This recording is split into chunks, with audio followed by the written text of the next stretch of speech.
Thank you. Because we see what...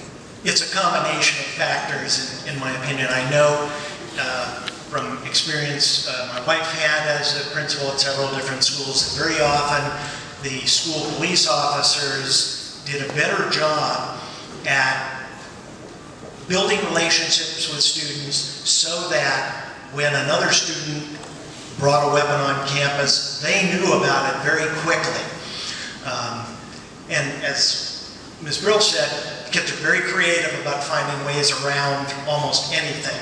So I don't think, I think that metal detectors and single entry will help. I also think that making sure that we have the school resource officers building relationships will do just as much. I mentioned a couple of times, I have a daughter who goes to our public school system, and obviously my number one concern is the safety of our children. The only concern I have, coming into tonight is thinking about, what we're expecting from our children and what kind of reception they get when they come to a school and we are showing them that we expect them to have a gun or a knife or something. And then what kind of life does that lead them into if they do get caught with one? Are we putting them in the juvenile justice system? And are they going to be able to succeed in life if they have a record starting from their high school days? So what I would say respectfully is I'm not sure.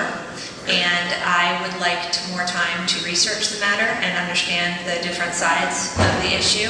And I would like to say also that this is how I plan to attack all issues that I am unaware of in the school district. I think that, my personal views working in the school all these years is that, as has been stated up here, the only way to effectively protect such an incident as best as possible is to create single entry access points. And when you talk about adding metal detectors, you talk about creating single access entry points, you're talking about jail. This is what jails are. Jails have metal detectors, jails have single access entry points, and I would rather invest our taxpayer dollars, our district funds, in having mental health facilitators, in identifying students who have issues that are going to be prone to lead to incidents involving guns and violence in schools. I think that metal detectors are a late reaction to a problem. A metal detector says you can bring a gun to the entrance of a school and then we're going to know you have a gun. If we address the mental health issues of these students, then they don't bring the gun to school in the first place and we avoid the situation altogether. I understand the desire for metal detectors, and I or anyone else would want to do everything we could to protect these schools from any possible incident, no matter how remote it might be statistically. But again, I'd rather have mental health facilitators, I'd rather tackle the problems that lead to guns being brought to school than react to guns being at the school itself. I would be in favor of metal detectors in a combination with a lot of other things, certainly the mental health piece, more guidance counselors, and more information to parents and the community, because we've got to get the control of our own students who are actually doing these things. So I think it's a combination of things that we would need, but I would put metal detectors into that loop of things that we need to do with the mental health, parental counseling, evaluations, conversations, as well as community conversations about it, because we know where it's happening all over the country, and we know specific hot spots, and we have to come up with a plan. To give other schools one to provide quality education, second, they have to be safe. I'm not an expert in security. I certainly see the advantage of metal detectors, but I would invite experts in field to come in and talk to the board, lay out a spectrum of what they saw as the best fixes to better secure our schools, and then look at the payback on each of those fixes and start down that list. Metal detectors may be at the top of the list, they may be a little farther down, but we would proceed down that list. Our mental health concerns are great, and it's all over the country. It's all over the world. It's not been addressed in Palm Beach County. Right now, there is a coalition for Palm Beach County that is actually approaching the board, your second meeting back after the summer break, about mental health. It's a huge push on it. The single entry schools, the district has been working on that for years. My own middle school that my boys attended It was supposed to be single entry the year after my son started, and he's now a junior at the local high school. Hasn't been done. It's like everyone just dropped the ball on that. But you're right, it is from our students. How can we prevent that? No one knows. How can we make it harder for them? That's the question. Some schools, a metal detector would be great. Other schools, it wouldn't. But people need to get past the look and worry about the safety of the kids. I too believe that safety is job one. And I think it's most important that our students feel safe to go to school. I support the metal detectors as long as the school and the stakeholders, the local school, will buy into it. If the parents, if the teachers, if the students, and all of those involved would buy into it, I support it. I think it should be a local school preference because, again, it's most important. Yes, when we talk about the mental stability, but we've also got to worry about the safety of our students and them feeling safe and sound to be able to go to school to learn. They need to feel safe to learn. So for me, it's a local school buy-in. If local school supports it, then I support it. Thank you. I'm glad to hear so much conversation about the mental health because, you know, that's one of my issues and I want to talk about that sooner or later. But as to the question on the table, you know I have reservations. I think that having metal detectors gives a false sense of security. And you know I'm a physician at the VA hospital, so I'm clear that there are guns and other weapons that could walk right through a metal detector and not be detected.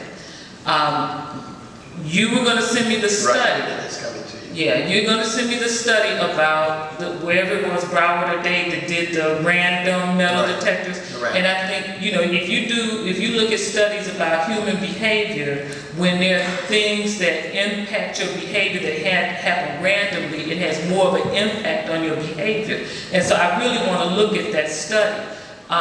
You know, in Broward, they laid off school police officers and hired social workers. Now, I'm not suggesting that we do that, but I am suggesting that we, and all the board members have heard me say this a million times, well, not a million, but a lot, and I've got consensus now, to have more, expand the pilot programs that we have in 8 schools with what we call multi-tiered system of support coaches, which you can think of as a social worker type person that will really help with these issues. When children are angry, we need to do more and more of the restorative justice as we're doing in Palm Beach Lakes, and that's the model, you know. So I'm still happy to look at the random use. You're going to give me that study? Yes. So I'm not answering the question. I'm still willing to look at it. But what frightens me, what the picture that will be painted if we start walking down this road of putting metal detectors in schools, and then we're going to say, okay, well, we need to put them in the schools that have the highest number of recorded incidents. And then that's going to be in the schools, actually in District 7 and in the Glades. That's what's going to happen. They're going to be in the schools that are high percentage of poverty and in the schools that have a high percentage of children of color. And then what we're going to do is make the schools for children of color look more and more like jails. And then we're going to be giving them the message that this is where you go. You go to a school that looks like a jail, and then I'm not even going to say the rest. So I have concerns. I have major concerns with that, but I'm crystal clear that safety is the top priority. And we're working on it. You know, we have secret sessions about security and safety. The biggest thing I take out of tonight, our school board is $73 million, I think, in whole. We are one of the wealthiest counties in the nation, and we're $73 million in the hole. One of the first things I think we need to take a look at is how do we fix that problem? If we fix that problem, we'll have money to do the things that we need to do to improve our county. There's no other way, guys. As far as what you take from me, John Hartman, want to balance this budget. I want complete transparency so we see where the money's going. I want the bidding process to be open to everyone. I want that to be transparent. And I'm against Common Core, and I'm for charter schools with accountability. Thank you, guys. And the most important thing you can do is vote. You know, we have to say, go out, tell your friends to vote. an informed democracy is the cornerstone of our freedom and our happiness in this country. So please just vote for one of us, but vote. First thing I wanted to do is to thank the groups that put this forum on and to remind them of a quote from Margaret Mead, which says, "Never doubt that a small group of thoughtful, committed citizens can change the world. Indeed, it's the only thing that ever has, and you are changing our world." So thank you very much.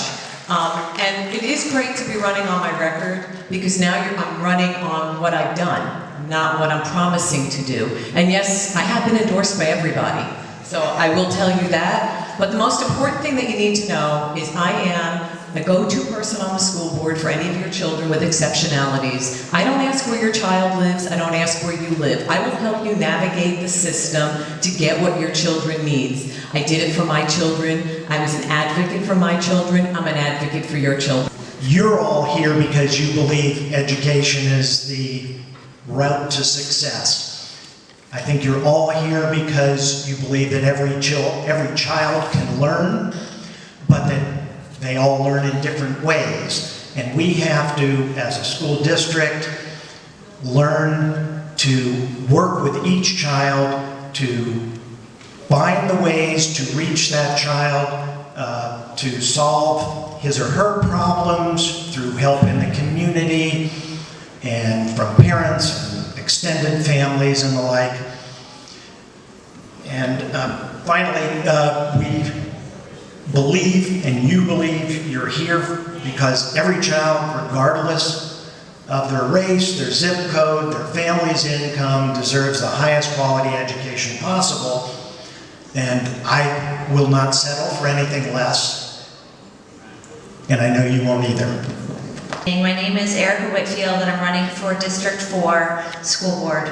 And I think that the most important thing that we need to take away from tonight is that we all want our children to succeed, and education is a right in this society. And I believe that I can bring to you not just the education background, which I have, 2 degrees in education, but also the leadership experience that is needed to take this position and make the changes that you need for your schools so that you can have a school that you're proud to send your child to, that you're excited to send your child to, and that not only do you want them to go there, but you want to participate in their education process. That's why you're here tonight. That's why we're so excited you came to listen. I'm so glad that you're here. I'm so glad that you're going to go vote, and I really hope that you'll vote for me, Erica Whitfield, on August 26th. Yeah, my name is Justin Katz, and I'm a candidate for District 4. I'd also like to thank everybody for spending your time here tonight. I know everybody's got a lot going on. So as an educator, I appreciate you all taking an active interest in the local school board and the local public school system. I stated at the beginning, when I spoke in the opening remarks, that my life has been a life dedicated to education. I went to college for an education degree. I immediately sought employment in the Palm Beach County School District, and I have worked here ever since. Everything that I've done in my adult life has been towards providing opportunity and information to the students that have come into my classroom to make sure that their lives are better because they are more informed and more aware of how they need to approach the rest of their life once they leave our hallways. So because of my experience in the classroom and in the schools, I ask for your support to help get me elected to the school board, because currently, for all the skills and diverse makeup of the school board, there's nobody up there who has been in the classroom over the past decade and seen the changes firsthand occurring that we talked about and we are concerned about here today. Things involving testing, school safety, mental health. I've experienced all these things on a daily basis, and for years I have gone to the school board and spoken out admirably as I could to try to get changes that I feel will be positive for the schools. So elect me to the school board on August 26th.